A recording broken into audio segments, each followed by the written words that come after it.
Alright there guys, how's it going? My name is Dan, and I'd like to welcome you to the first video for Grapevine Recordings. We're very excited to actually finally get going. We've been waiting to do this for a while. So a quick about us before we get going with today's the bulk of today's video. I'm a singer-songwriter from the UK, and I'm currently doing a sound technology course at the Liverpool Institute for Performing Arts. You can Google it if you need to double check. And I've been recording for a good couple of years at home, and I've been building up my repertoire, and I've been building up my equipment and my knowledge base, especially as I say in university. And I watch a lot of videos on YouTube with other engineers and project studio owners, and listening to the tutorials that they give over, very basic things, and obviously tips over a lot more advanced things. And I kind of got thinking, I also run like a gaming channel as well, which is where some of you may watch this video from. And with my knowledge of YouTube and stuff, that I've been doing it for like 2 years, I kind of thought, you know what, I think I could definitely do something with this, and I think I could definitely merge both of these worlds together. So, and try and create a load of like tutorial and like walkthrough in inverted commas videos for recording music in your home studio. And that's what I want to do, and that's kind of why we made this decision to come and do it. So if you've got any questions, if there's any problems that you're having, please let me know. I don't know whether I'm gonna be doing daily videos, but I'm gonna be doing them. I'm gonna be doing a good few a week, just at first, to try and get a video base up that people can watch and people can find. So please, if you're gonna be interested in this, and if you think this is gonna be something that'll help you, then please obviously subscribe to the channel, and send me a message if there's any specific questions that you want addressing. So I thought I'd start at the beginning. Seems to be a pretty good place to start. Obviously, I've just got Pro Tools running in the background. I don't think we're going to actually be doing anything audio wise today. I just thought I'd have it open for you to have something to look at. But I thought I'd go through the very basics of what you need to actually get a recording set up really. So this is for like the people who really want to do it, but just don't know where to start. So obviously you can see I'm using a Mac at the moment, and I've also got a PC, but I don't use my PC for music. I use my PC for gaming. So, but there's obviously, it doesn't really matter. I in my opinion, the only thing that changes is the software that you can use. I think if you're using a Mac, you get to use things like GarageBand, which is down here at the bottom, and Logic. But on PC, you get to use FL Studio and Sonar, and I think there's Reaper as well. I think Reaper's only like PC only. But obviously, this is all by the by. This is obviously down to personal preference. I'd say if you've got a PC at home, I wouldn't bother going out and buying a Mac, and vice versa. I think the one thing that I want to make clear with all these videos, and with this channel, is that you can get great results just working within your means and working within your own budget. And like, to me, because that's how I've kind of developed, you do learn a lot more. And I know that might sound really silly, but you learn more with like a smaller group of things that you can actually work with and get the best out of. And you don't want to be just dropped into Abbey Road in the middle of a session and just go. You're not going to learn like that. So that's my opinion anyway. That's why I do it. So obviously you're going to need an interface, or a sound card, I think a lot of people call them nowadays. And this is just something to get all your external devices, like your microphones, your guitars. A lot of them, you can use synths, things like that, to get them into your computer. I'm currently using a Focusrite Scarlett 18 i6, and I love it. It's really good. I think I paid about £200 for it. And but as I say, you don't even need anything like that. That's got 18 inputs and 6 outputs, which, as a singer-songwriter, the most I ever record is like one guitar, and I might have 2 microphones on it. So It's not necessarily something that you need. You can go and buy a Presonus, do a audio interface box, a USB one, for less than £150, and you get a DAW with it.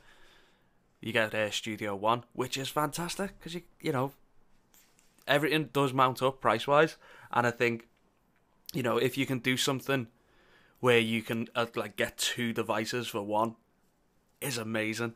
And Presonus do a lot of really good deals actually, where you'll get, say, like your sound card, your DAW, a microphone, and headphones and you'll get like a pop shield and all the cables that you need, which is I would definitely recommend going to get that if you're only just starting out and you didn't really know where about to go. You're eliminating half the things you need right there. So definitely have a look into that. Yeah, after that, I thought mainly for me, this isn't necessarily something that you will need. It all depends on what your skill sets are and things like that, and what type of music you're gonna do. I do acoustic music, and I've got this track in the background, which is an orchestral track, which we're gonna go into in another video. It's called Mira, and it's spelt wrong there, but never mind. It is a MIDI controller, and I understand that a lot of dance artists and dance engineers and producers and songwriters love to have a keyboard in front of them that they can play, and obviously pianists and people who can actually play the piano is it's really useful to have one of them in front of them. I do a little bit. I'm not a great pianist. I can play piano, but nothing very good. I'll find out what mine is actually called. It is an Acorn Master Key 61, and I actually got that Presonus software with that when I bought it, and that was the main reason why I got it. So that's if you want to be able to control. Let me see. If you want to open something like Contact where you've got the piano, you can actually have a keyboard in front of you to actually play that, which you get mouse and keyboard producers which prefer to just open up a piano roll like that and play it in like that. But it's not really my cup of tea. I prefer a more hands-on approach, if that makes any sense to you. Obviously, again, this is completely genre specific, and it's complete and utterly down to you.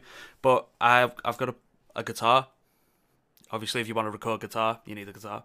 If you want to record a violin, you're probably going to have a violin. Microphone. Now, this is a hard one because there are many, many, many different types of microphone. The microphone I'm using right now to talk to you is the SE Electronics X1, and I got it for about £100 on Gumtree, so I got a second hand. I also have a Rode NT1A, which my granddad bought me a while ago, and you can go into whether you need a capacitor microphone, a dynamic microphone, a ribbon microphone, and I'm not going to get into this right now. I'll get into this in another video to be a little bit more specific and spend a little bit more time on explaining the differences between them. But that works perfectly for me. It's a capacitor microphone. It needs phantom power, which comes from your sound card, and for recording acoustic guitar and vocals, which is primarily what I do, a capacitor microphone's perfect for it. It's got nice crisp high ends. You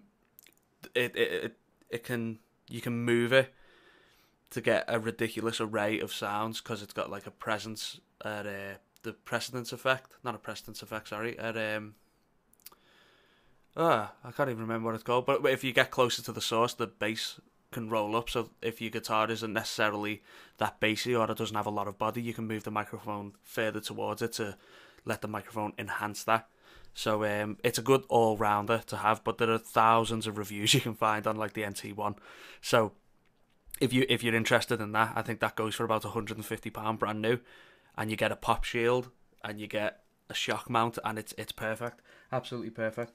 You're gonna need something for monitoring, just to listen back to your music in a professional state. Excuse me. I've got I've got one set of studio monitors, which are the Yamaha HS50s, and I'm also using a pair of Sennheiser HD25 headphones.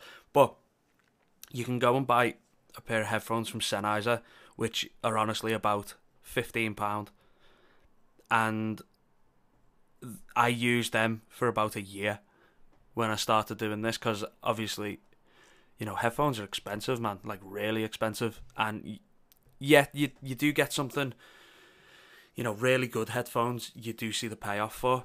But as I say, if you're just starting and you want to learn around your system and you want to, you know, you want to take your time and learn things, you don't need that level of quality just yet.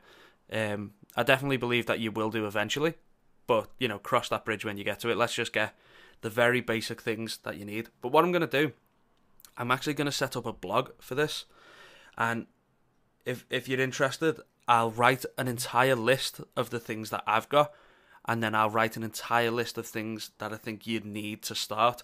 So if anyone's really interested in, you know, it was actually 100% interested in getting going, but just don't know how much it's going to cost or how to like set everything up, I'll do a blog post for that. But the link to the blog will be in the description. It might not be there yet because I'm going to record this video and do it afterwards. So bear with me, but I'll get that done. And I think the main thing, and this is something that I've learned probably every single day since I've started doing it, is you need to just have a willingness to learn.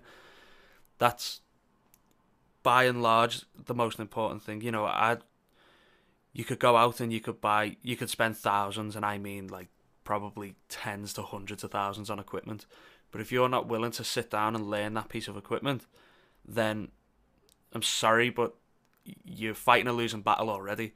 And, you know, don't get me wrong, a while ago I was in the position where I wouldn't buy any plugins. Yes, I was one of them people. And you know, if you've got an unlimited amount of plugins, then you don't spend time learning the ones that you've got.